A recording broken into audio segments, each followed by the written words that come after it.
Welcome,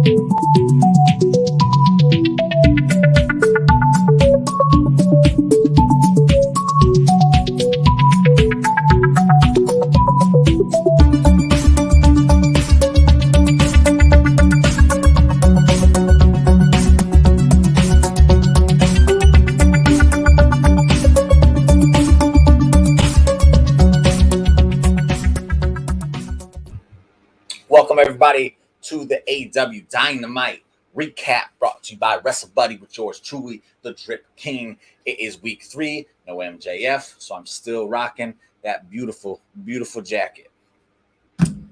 Let's get up in this. We got, what's the show? Forbidden Door. I lost it. Here we go. What up, buddy? What up? How's it going, man? Good. Thank you, babe. Always. Thank you very much. But as always, again, you're looking much better. Babe, flying solo. Yes. I can't keep on bringing him on the show. He got to learn to take some better notes, and then we'll get him on here a little bit more often. But yeah, he'll be on sooner or later on the Dynamite one, just not tonight. We'll get the Drip Prince back. But Forbidden Door, this is the go home show. I don't know. I'm just going to start this one off by saying, since becoming an AEW Dynamite weekly viewer, fan, if you will, I will say this past month has probably been the hardest to get into it, and it's because of this Forbidden Door stuff. I have no doubt in my mind that the action we are getting at Forbidden Door is going to be probably some of the best action we get all year. I have no investment in like any of the matches, though. They've given me no reason to care about any of the matches, so I'm just going to go ahead and get that out of the way now, because there was a lot of promo segment stuff tonight to, try and make up for that, and it's just too little, too late at this point. But with that said, like I said, I think the show, I'm going into it as I'm watching for action and performance. That's all I'm going in with this. I have no investment. I'm just watching it as pure wrestling, and hopefully it will deliver on that. I think it will, but I just don't care enough to like really be excited about it. But enough of that. I'm jumping into the show now. Serious mode off. Time to get with the program. We're starting off with Bryan Danielson. Comes out, interview with the Tony Schiavone. Before we go, a lot of guys you're not familiar with, so they do have to work. Absolutely. And I hope they fix this by next year, because this is going to be a yearly event from what I hear. I hope they fix it by next year, because I want to care. I truly do. I can't. You can give me a book to read, but if there's no pages in it, I can't do shit with it. Bryan Danielson, though, comes to the ring. Tony Schiavone. The rumor's been he's injured. He's not going to make Forbidden Door.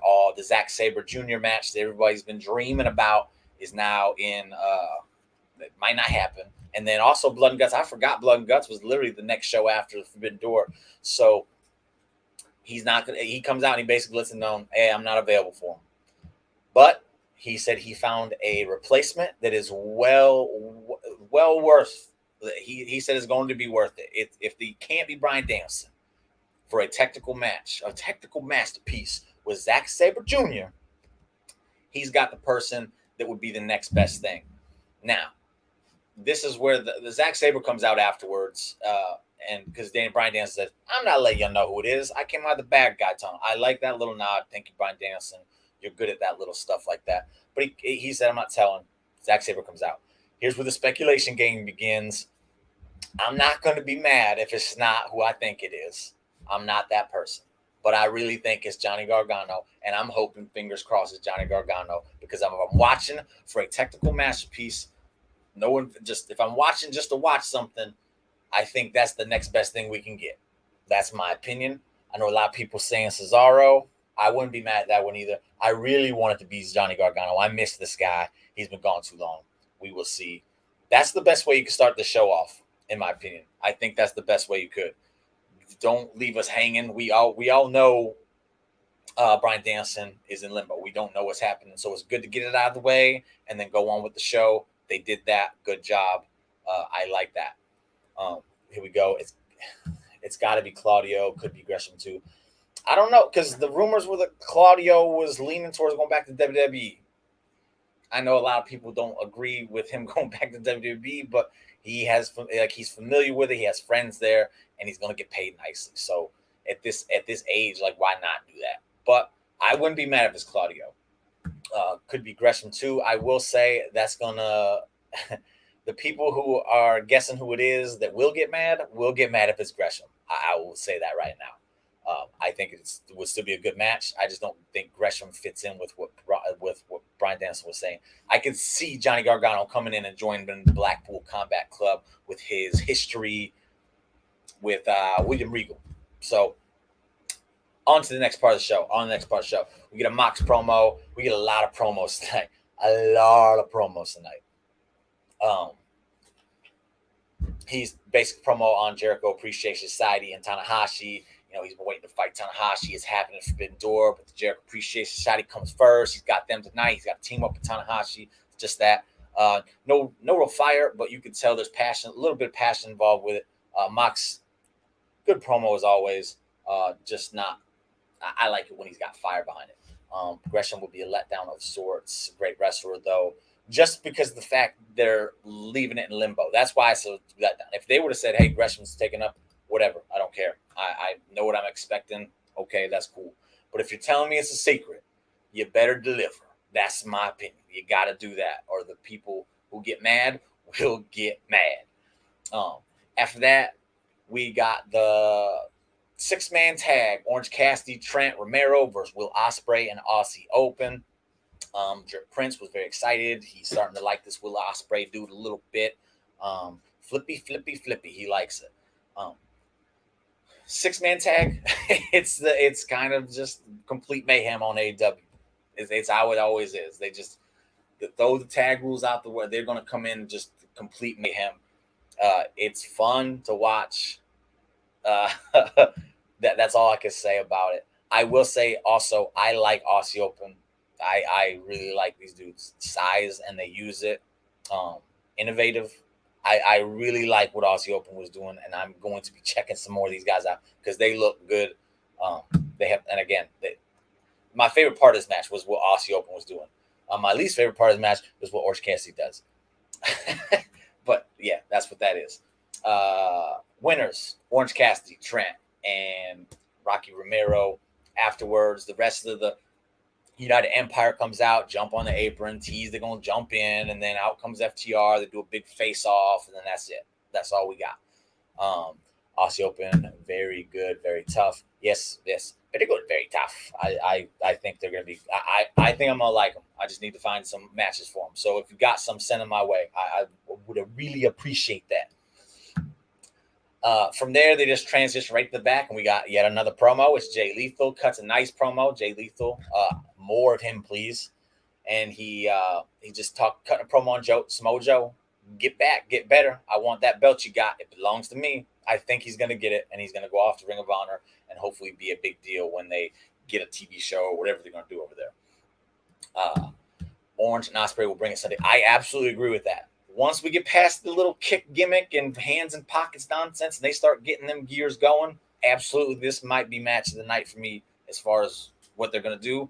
Absolutely, I agree. I just really, really hate this shit right there. No. I know we're stuck with that gimmick now, but I once we're past it, fun match. After that, commercial break, come back, and you guess it, we get another promo segment, whatever you want to call it. But I will say this was my favorite part of the whole show. Christian comes out, and he's out there to let you know why he turned on Jungle Boy. And what Christian did tonight, before we go any further, let's get this out of the way. Ring of Honor needs a show 1 night a week, 1 hour. So absolutely. And again, put Jay Lethal on it and push him. Because that's the guy. That's a guy that can help you carry a show and get people interested and involved. So that's my theory on that. Opinion on that. Christian Cage comes out. He had the AEW crowd booing this man. That might be some of the loudest boos I've heard outside of MJF that company's ever had. That's what they need more of. They need more people that can generate a heel reaction. And Christian did it. It was beautiful. This is what I've been waiting for from Christian. I don't like Christian as a face. I love Christian as a heel. Why did he do it? Well, he eliminated me from the Casino Battle Royal, and I missed out on a paycheck. Why does that matter? I'm only here for a paycheck. I'm here to make as much money as possible. I held on to those coattails as long as possible and just milked it dry, getting all that money. And when it was done, I done with him. He talked about fans online. They're stupid. Absolutely. I agree. I love it when people make fun of the fans online because, yes, 99% of them are stupid. I am part of the 1%. Thank you very much. But that's for another day, another time. And he just continued to just go in and just the crowd was just raining down these boos on this man. And again, I loved every second of it. Give me more Christian as a heel. Pretty, please. Christian railed on Luke Perry 90210. After he just went completely just bonkers on these on people and on Jungle Boy and all this stuff, here comes Luchasaurus storming to the ring, and he's like, whoa, come down now, come down. He's basically acting the part. I'm scared of Luchasaurus. He's a big bad man. He's a dinosaur. I'm supposed to be scared of a dinosaur. He comes in and just immediately grabs Christian by the throat, puts him in the corner, and starts choking him, and he's like, please stop. He calms him down, says, you're like a son to me. Luchasaurus kind of like confused a little bit. Christian calms him down some more. He gives him a big hug, whispers something in the ear because he said it's not for the world to know. It's for just Luchasaurus and him to know. And then they start walking off together. Very interesting. I did not see this coming. I figured Christian and Luchasaurus was going to happen. He's going to take him out before he gets Jungle Boy. Having Luchasaurus join Christian here to start this off completely swerved me. I would have never have seen this coming. And I'm very interested in where it goes. He pulled it to the left heel. Okay, there you go. I didn't even notice that he pulled him into the heel tunnel. So that crowd went bonkers. Like, good, because this segment was great. I want more of this because this makes me care. I want to know what's up with Luchasaurus. I don't care that he's doing his move because that's what most of the stuff in AEW. I was like, that's fun. That's cool. That's really good wrestling. I don't care too much about money of the characters. This makes me care because Christian is awesome. And now he's got Luchasaurus involved in it. And I'm like, okay, what's going on here? I loved it. Again, I can't enough chef's kiss for this segment. It was awesome.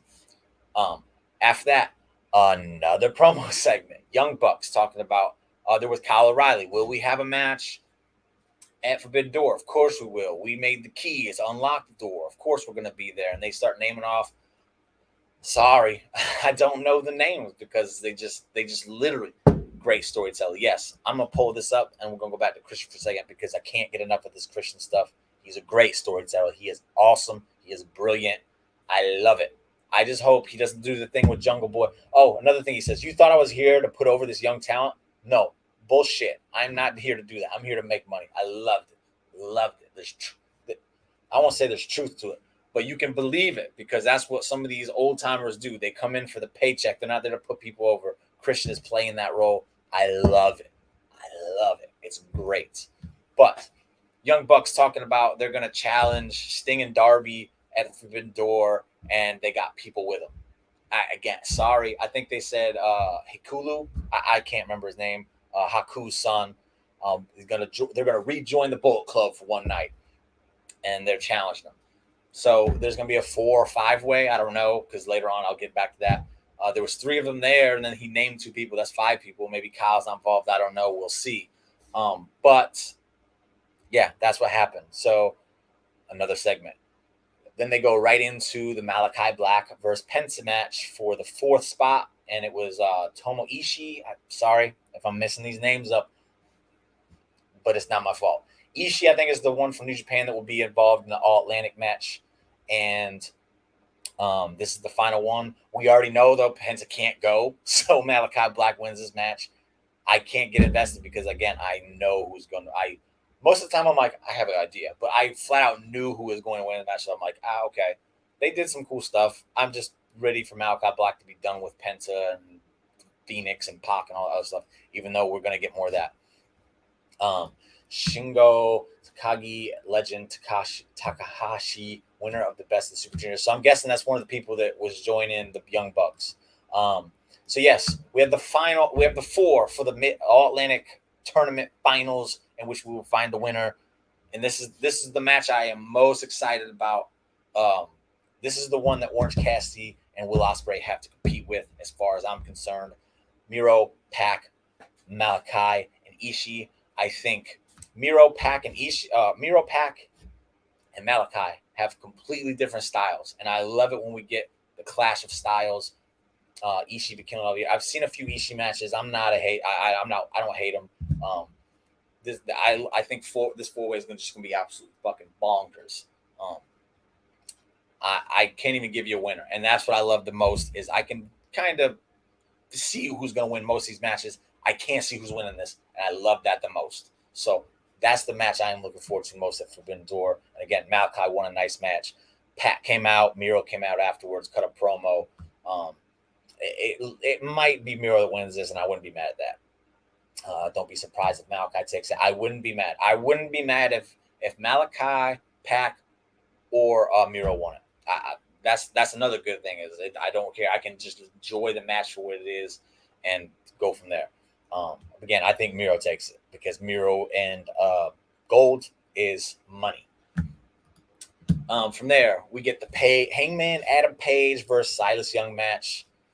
Decent match. Cole was on commentary like he has been for the past few weeks. Page won this one fairly easy. I like that he was very confident. He's getting some confidence in him.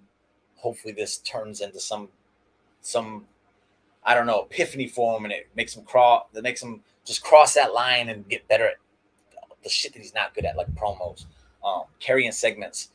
Fantastic wrestler, but he gotta make me care about him. Hopefully this is where that's coming in. Afterwards, Adam Cole gets up, says no. It's story time with Adam Cole, baby. But Jay White interrupts on him. Sorry, I'm tripping over words tonight. But Jay White comes out and he says, hey, I've thought a lot about this. Let's go back to Silas Young for real quick. Silas Young, 20-year vet, hometown boy, wrestling Ring of Honor. Adam Cole did a great job of talking about Silas Young and really like making people understand why this match should be more important. So good job, Adam. You the man. But back to Jay White. He says, I've been thinking a lot. I'm responsible. I'm the IWGP champion. I am responsible for making this Forbidden Door event as big as it possibly can. And that's why I can't take on you, Adam Cole. I can't make it about the Bullet Club. And to be fair, you lost to that man in the ring twice. And then he just leaves Adam Cole. Adam Cole's like, what the fuck, man? So then he goes to the ring, and then he starts telling Adam Page, it ain't going to be you either. Hangman Adam Page slaps it out of his hand. And then they start brawling. Adam Cole comes down, helps him. It's a 2-on-1. And then coin drop, what we were expecting for a few weeks now. Okada comes down, makes the save. Before that, my bad, I'm getting ahead of myself. Adam Cole picked up the title and acted like he was going to hit Jay White with it for a second. And I was like, do it, baby.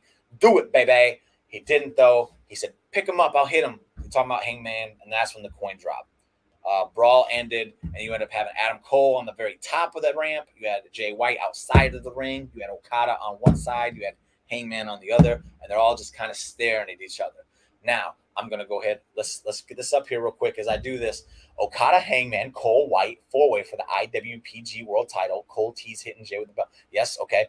So back to the Okada, Hangman, Cole, White, 4-way for the IWPG World title. 4 weeks ago. I believe it was 4 weeks ago.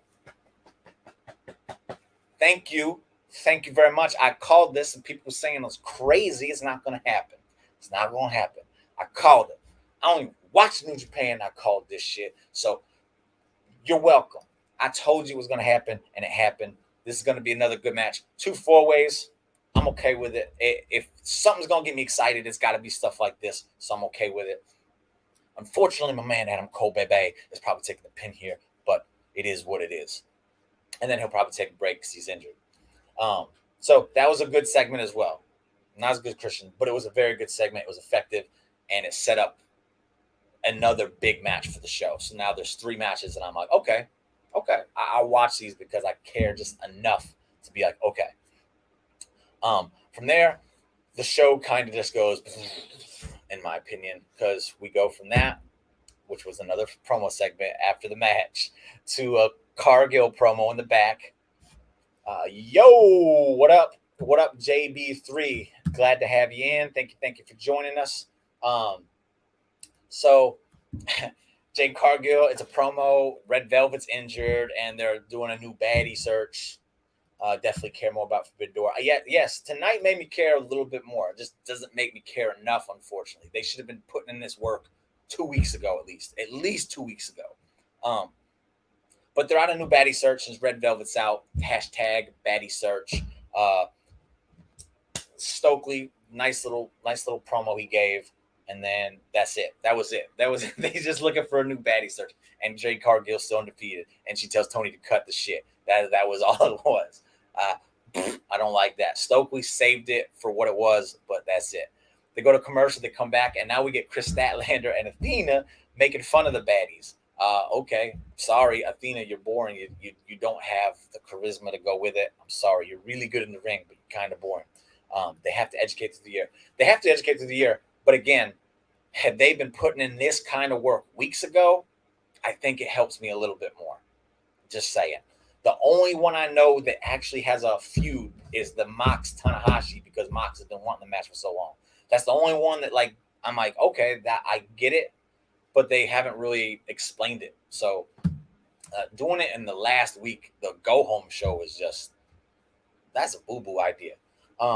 So yes, Statlander and Athena, they just made fun of the baddie thing, and that was it. That was it. That was 2 back-to-back. Just why? How about take those out? I know you want to get the women involved, and I'm all for that, but take those out and kind of explain some of this Forbidden Door stuff to me. That would have been more effective time used.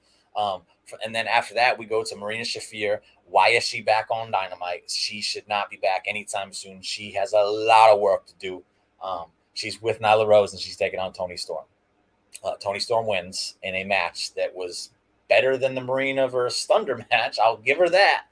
But I don't want to see Marina wrestling on TV anytime in the near future. Afterwards, Nyla attacks Toni Storm. Of course she would. And then out comes Thunder Rose to make the save. Of course she did. And then they stare down, and that's the match. That's the whole thing. Sorry. I hate to be rude, but it was not. I'm out of it. I don't care. From there, Sting and Darby. Promo. And they're responding to the Young Bucks. And Darby is very stale on the mic. Just, so you want to do this. This is what we're going to do. And I got some teammates, because it's not just going to be us. I like Darby. He should not have a mic. He has no, oomph. He named some people that were going to join him. Sorry, I don't know who they were. Nyla with Shafir is interesting, gives a different dynamic, so they're trying out new things with it. Yeah, but make Shafir the one that's joining Nyla, not Nyla joining Shafir, because Shafir just doesn't. She has a lot of work to do. So I guess it's going to be a 4-way, because it's Sting and Darby, and they named 2 guys. We'll see. That would leave Kyle O'Reilly out. Not sure. Bobby Fish is injured from Sting. Not sure. Short and to the point stuff. Yeah, but he has to have some oomph to it. Don't be like, so yeah, you tried to take out Sting, but he's back, and now we're gonna get you. Be like, yeah, we're here to get you because you did that. It's that simple. Just put some passion behind it, man. I agree with Darby on the mic. He needs to keep it short and simple. Yeah, and again, there's oomph. But so I'm assuming it's a 4-way match, a 4 versus 4. It's Young Bucks, so I'm not going to give 2 fucks about it. But we'll see. We'll see what happens in the match. After that, guess what? Another promo. This time it's Rey Fenix, and he's talking about his match that he has with Andrade that will be on Rampage, because neither one of those guys are allowed the Forbidden Door either, unfortunately, because it was going to be Andrade versus Will Ospreay, the rumor is, and that would have been a really cool match as well. I would have actually liked that more than Orange Cassidy, if we're being honest, just because there's no gimmick involved. But again, I think the match will be fine once the first minute's done. So now that that's all the promos. I don't even know how many there was. It was I don't know. There was a lot, but we're done with them, because now it is time for the main event. And man, I wish it was a good one, but it wasn't. This was a mess. Ray just won 2 belts in AAA. I like Ray. I don't like Penta. I do not like Penta. I actually like Ray Phoenix. He's more tolerable. He's fun to watch, in my opinion. But yeah, Jericho and Lance Archer versus Tanahashi and Mox. Man, I really wish I could get behind this because Mox is good. Jericho, I tolerate Jericho at this point because I've been such a fan for so long. I really like Lance Archer. I think he's severely underutilized, and I've been dying to see what this dude Tanahashi has outside of what the little bit I've seen. Hey, okay, let's see what we got. This match was just a mess. I don't know. I don't want to say Tanahashi sucks because that would just be wrong.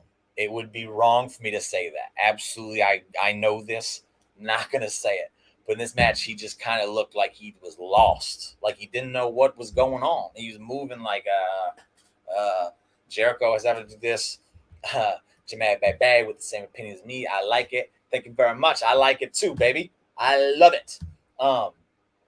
Archer's in the G1 this year. I'm actually going to try and watch this tournament for the first time. I'm gonna try. I'm gonna really try to watch this tournament. I've seen the brackets. I think the D bracket, whatever they call it, I think the D bracket is the most stacked. That will be the most competitive. I'm really gonna try hard to watch it. But Lance Archer, he got some spots in this that made him look like a monster.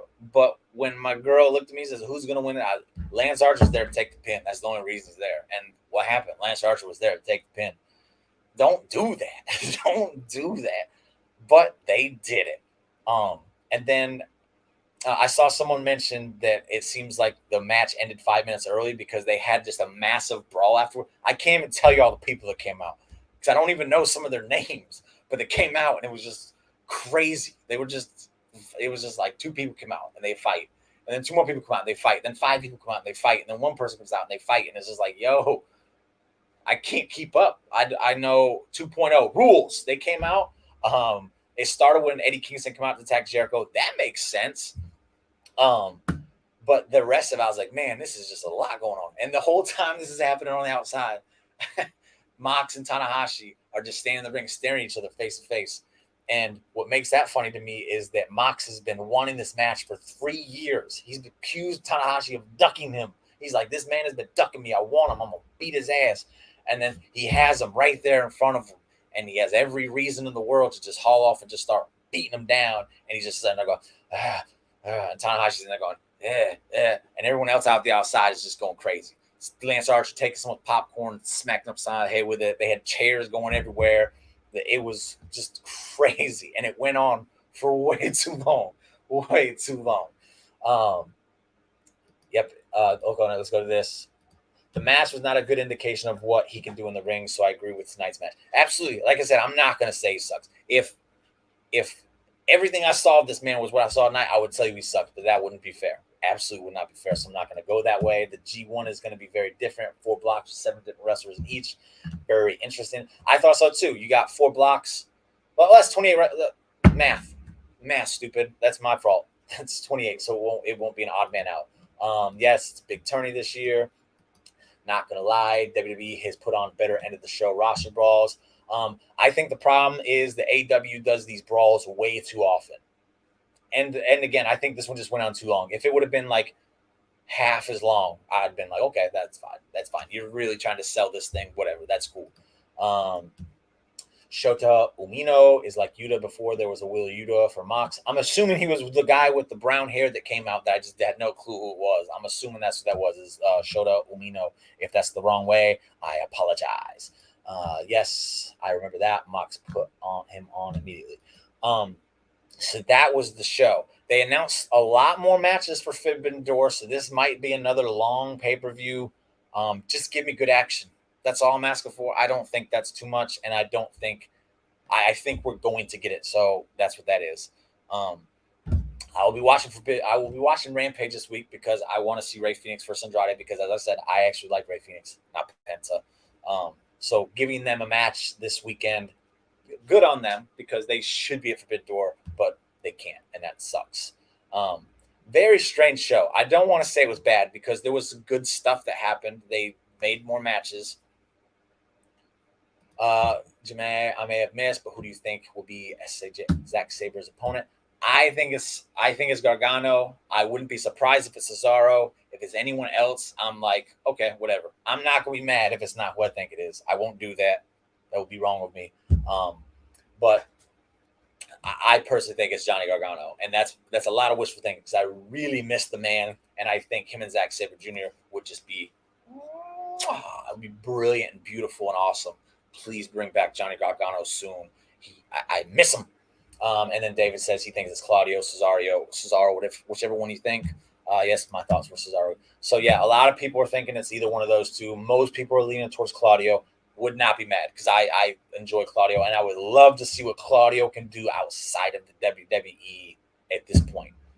I've seen what he did before WWE. I've seen a little bit, but I think he's grown as a performer since then, and I would love to see the kind of stuff he can do now, especially with an opponent like Zack Sabre Jr. I think it would be really, really good.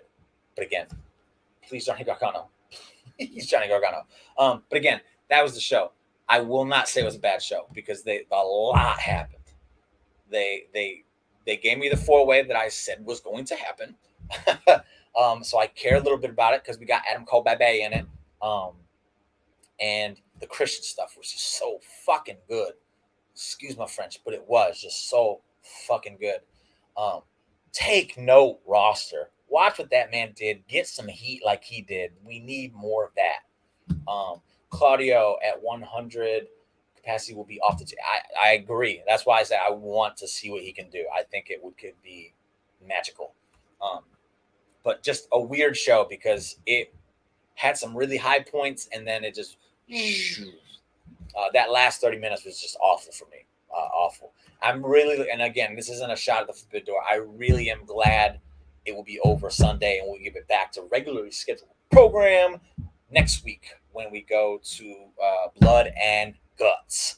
Hopefully I won't have the 4th week in a row where MJF doesn't show up because I'm wearing it till he wins the title, but first he got to come back. He got to come back first. So hopefully we get that started next week. I thank you guys for joining the chat. As always, much love, much appreciated. I love you all. So with that said, I will say goodbye. I will be back this Friday, I believe. We're doing Forbidden Door predictions, so tune in for that at WrestleBuddy. And if you haven't yet, check out the interview we had yesterday with Vince Russo. It was really good. Really, really good. Let's see. I cannot wait for Blood and Guts. I was excited for it, but I kind of hate the fact that Bryan Danielson is not in it. But it's still going to be cool. Hopefully next year some stardom involved. Hopefully next year they do better at explaining stuff. I think they will. They learn from their mistakes, so hopefully they will. Have a good night. Thank you very much, bro. You have a good night as well, and I will see you all hopefully on Friday for the prediction show. So with that said, goodbye. Boom. I can't ever find the outro here. There it is. Bye.